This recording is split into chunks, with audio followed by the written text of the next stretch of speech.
തട്ടുപാറ പള്ളിയുടെ ആരംഭ ചരിത്രം. ചിരപുരാതനമായ മലയാറ്റൂർ കുരിശുമുടിയുടെ ചരിത്രത്തോളം പഴക്കമുള്ളതാണ് തട്ടുപാറ സെൻറ് തോമസ് പള്ളിയുടെ ചരിത്രം. AD 1-ാം നൂറ്റാണ്ടിൽ മാർത്തോമാ ശ്ലീഹ കേരളത്തിൽ വന്നപ്പോൾ തട്ടുപാറയിലും വന്നുവെന്നാണ് ഇവിടുത്തുകാരുടെ വിശ്വാസം.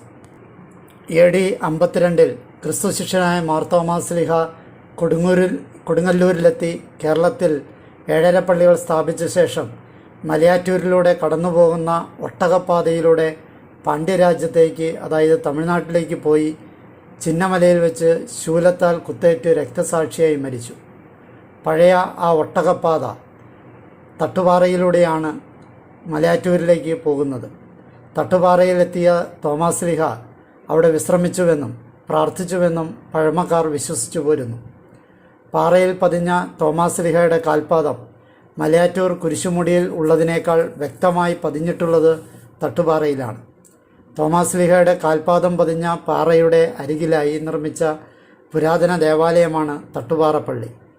നൂറ്റാണ്ടുകൾ പഴക്കമുള്ള മനോഹരമായ തോമാശ്ലീഹയുടെ തിരുസ്വരൂപം ഈ പള്ളിയിലുണ്ട്. ശത്രുക്കളിൽ നിന്നും രക്ഷപ്പെടാൻ ഒളിസങ്കേതമായി ഉപയോഗിച്ചു പോന്ന ഇവിടുത്തെ ഗുഹയിൽ തോമാശ്ലീഹ വിശ്രമിച്ചുവെന്നാണ് പാരമ്പര്യ വിശ്വാസം. ഗുഹാമുഖത്ത് നേർച്ചയിടുന്ന പതിവ് ഇവിടെ പണ്ടുകാലത്തുണ്ടായിരുന്നു.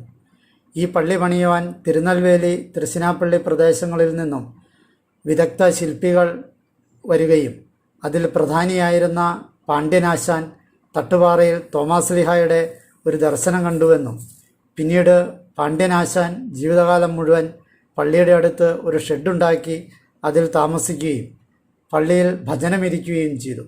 ആഴ്ചതോറും മലയിറങ്ങി വന്ന് ഭിക്ഷാടനം നടത്തി പ്രാർത്ഥനാപൂർവം ജീവിച്ച അദ്ദേഹം ഒരു തികഞ്ഞ ക്രൈസ്തവ സന്യാസിയായി മാറുകയാണുണ്ടായത്.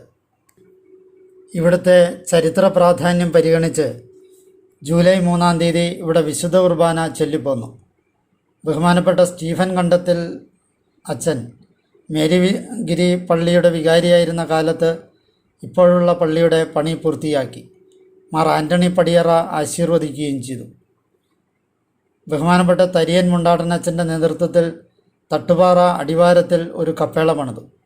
ആ സ്ഥലത്തെ സെൻറ് തോമസ് നഗർ എന്ന് വിളിക്കാൻ തുടങ്ങി. അവിടം മുതൽ പള്ളി വരെ 14 കുരിശുകൾ സ്ഥാപിച്ചത് 1995 ഏപ്രിൽ 2-ാം തീയതി എറണാകുളം അതിരൂപത സഹായമെത്രാൻ മാർ ജേക്കബ് മനത്തോടത്ത് ആണ് ആശീർവദിച്ചത്. ഒക്ടോബർ മാസത്തിൽ ഇവിടെ കൊന്ത നമസ്കാരം നടത്താറുണ്ട്. എല്ലാ ശനിയാഴ്ചയും ഇവിടെ പ്രാർത്ഥനാ ഗ്രൂപ്പിൻ്റെ യോഗം നടത്താറുണ്ട്. പ്രാർത്ഥനാ സമ്മേളനങ്ങൾ നടത്തി വരുന്നു. മേരിഗിരി പള്ളി വികാരിയാണ് ഇവിടുത്തെ കാര്യങ്ങൾ നടത്തി വരുന്നത്. ഈ പള്ളിയിൽ വലിയ നോമ്പിൻ്റെ കാലഘട്ടങ്ങളിൽ കുരിശിൻ്റെ വഴി ചൊല്ലി ആളുകൾ പല സ്ഥലത്തു നിന്നും ദൂരെ നിന്ന് പോലും വിശ്വാസികൾ മല കയറാറുണ്ട്.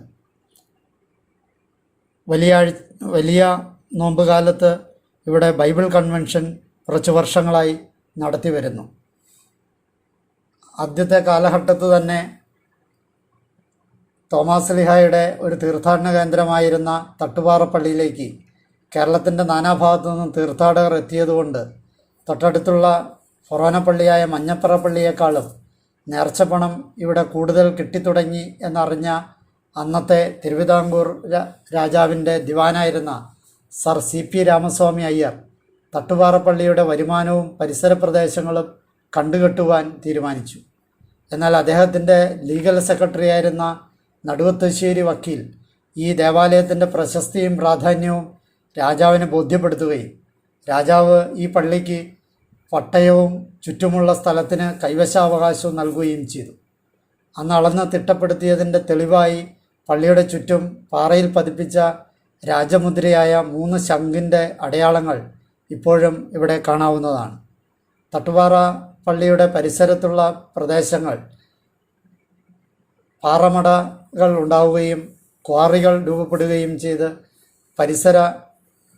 പരിസ്ഥിതിക്ക് വലിയ ആഘാതം ഏറ്റിട്ടുണ്ടെങ്കിലും പള്ളിയുടെ കൈവശമുള്ള ഭൂമി അതിൻ്റെ തനിമയിൽ തന്നെ കാത്തുസൂക്ഷിച്ചു വരുന്നു.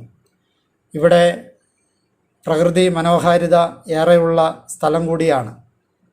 തീർത്ഥാടകർക്കും ടൂറിസ്റ്റുകൾക്കും ഒരേപോലെ ഇഷ്ടപ്പെടുന്ന സ്ഥലമാണ് തട്ടുപാറ പള്ളി.